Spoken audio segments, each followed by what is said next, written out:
증발이 일어나지 않나 보네. 겉으로 보기에 물의 높이가 변하지 않는 것으로 보이는 것이구만.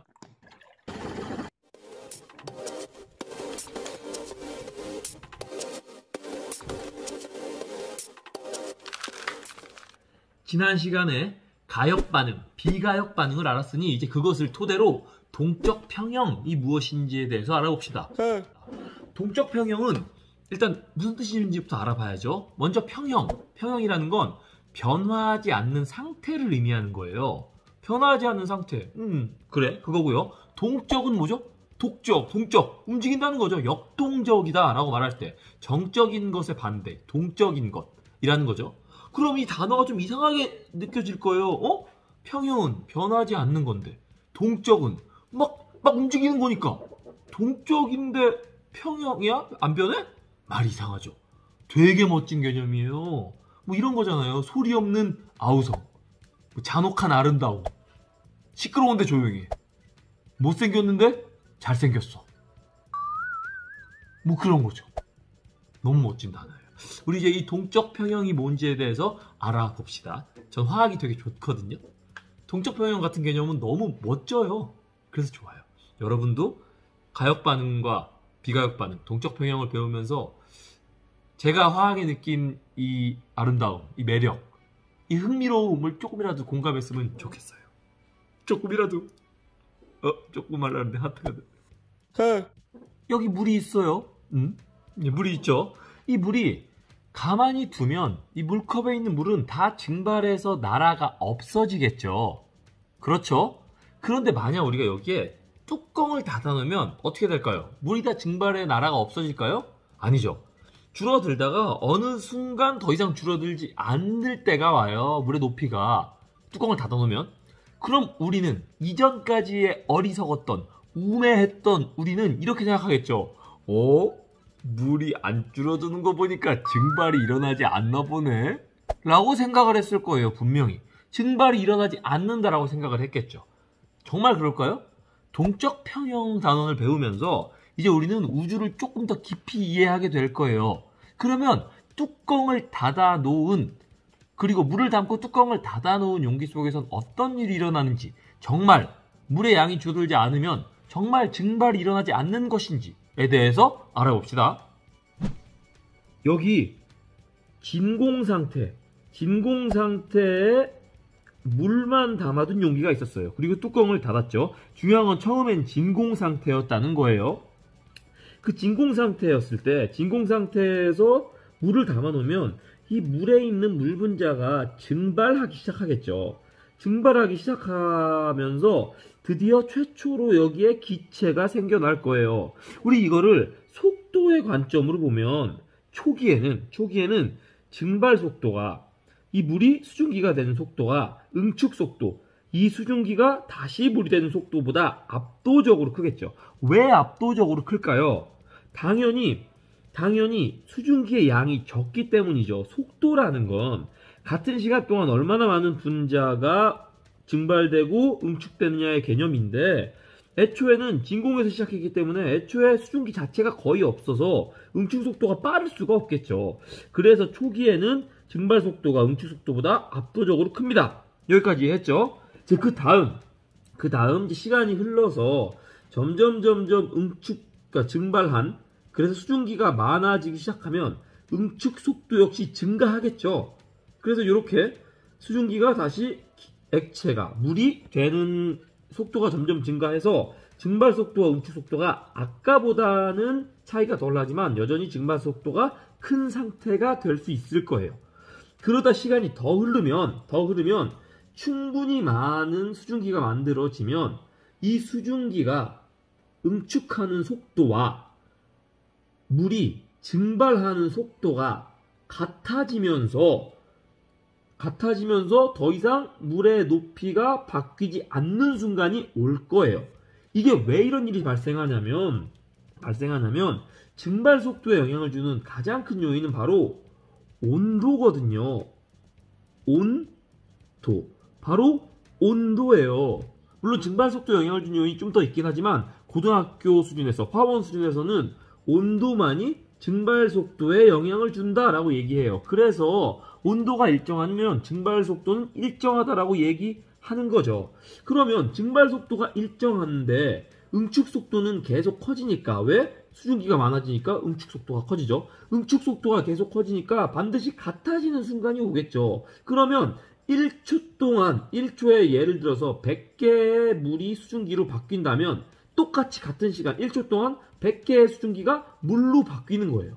우리는 물 분자, 수증기 분자의 이동을 볼 수 없기 때문에 우리가 보는 건 그저 물의 높이가 변하지 않는 것만 보고 있는 거예요. 그러니까 이전까지 어리석은 우리는 이렇게 생각했겠죠. 물이 증발하지 않아 라고 생각했겠죠. 물이 증발하지 않아 이렇게요. 그런데 동적 평형, 지금 이 개념을 이해한 우리는 이렇게 생각하겠죠. 물의 높이가 변하지 않는구만. 그것은 증발이 일어나지 않는 것이 아니라 물 분자가 증발하는 속도와 수증기가 물 분자를 응축하는 속도가 같아서 겉으로 보기에 물의 높이가 변하지 않는 것으로 보이는 것이구만. 이것이 곧 동적 평형이구만. 물 분자와 수증기 분자가 끊임없이 증발과 응축을 반복하고 있지만 겉으로 보기엔 물의 높이가 변화가 없는 상태. 이것이 바로 동적 평형이구만. 이라고 이해할 수 있는 거죠. 아시겠죠? 여러분 지금 엄청 똑똑해진 거예요. 그냥 똑똑해졌다는 것으로 표현하기엔 너무 아까워. 우주에 대한 이해가 엄청 깊어져서 세상을 보는 눈이 바뀐 거예요. 지금 이 순간. 마치 아기 때는 차에 타 있으면 아무것도 모르는 아기가 보기엔 나는 가만히 있는데 밖에 있는 건물들이 내 뒤를 자꾸 지나가네 라고 생각했던 꼬꼬마가 어느 순간 깨달은 거죠. 저게 뒤로 가는 게 아니라 내가 앞으로 가는 거였네? 라는 걸 깨달았을 때 그 충격, 여러분 기억하지 못하겠지만 그때 분명히 여러분은 엄청난 충격을 받았을 거예요. 우주를 더 깊이 이해하게 되면서 그때 받았던 충격, 그거랑 비슷한 거죠. 물이 증발하지 않는 게 아니라 증발하지 않는 것처럼 보이는 거예요. 동적 평형 상태에 도달해서. 아시겠죠? 그렇습니다. 이 동적 평형 과정, 물의 증발 속도와 응축 속도가 같아져서 물의 높이가 변하지 않는 것, 이 과정을 그래프로 표현하면 이렇게 되겠죠. 증발 속도는 일정하고 변하지 않고 처음과 끝에 계속 변하지 않고 일정하고, 응축 속도는 처음엔 0이죠. 왜? 수증기가 없으니까. 그런데 증발해서 수증기의 양이 늘어날수록 점점점 응축 속도가 증가하다가 증발 속도와 응축 속도가 같아지는 그 순간 바로 동적 평형이 일어나는 거죠. 우리는 이렇게 물과 수증기 사이의 동적 평형, 물과 수증기를 상이라고 하잖아요. 영어로는 페이즈라고 말하고요. 이 상 두 개의 상 사이의 평형을 우리는 상평형이라고 말합니다. 그러면 이 동적 평형이 상 사이에서만 일어나냐? 아니죠. 용해 평형이라는 것도 있어요. 우리가 이 물에, 먹어서 자꾸 줄어들고 있는데, 이 물에 설탕을 넣어서 녹이다 보면 더 이상 설탕이 녹지 않고 이렇게 이 위에 안에 남아있는 때가 있잖아요. 더 이상 이게 화학적으로 얘기하면 용해도만큼의 설탕이 이미 다 녹아서 포화용액이 되고 나면, 그 이후에 포화용액이 된 다음에 내가 넣어준 설탕은 더 이상 녹지 않고 여기에 가라앉아 있죠. 그것을 이전에 어리석은 여러분들이 봤을 땐 이렇게 생각했을 거예요. 내가 넣어준 설탕이 안 녹네? 더 이상 녹지 않네? 그러니까 내가 넣어준 게 여기 가라앉아 있네? 라고 생각을 했겠죠. 하지만 이제 어렴풋이 알겠죠. 이게 정말 그런 걸까요?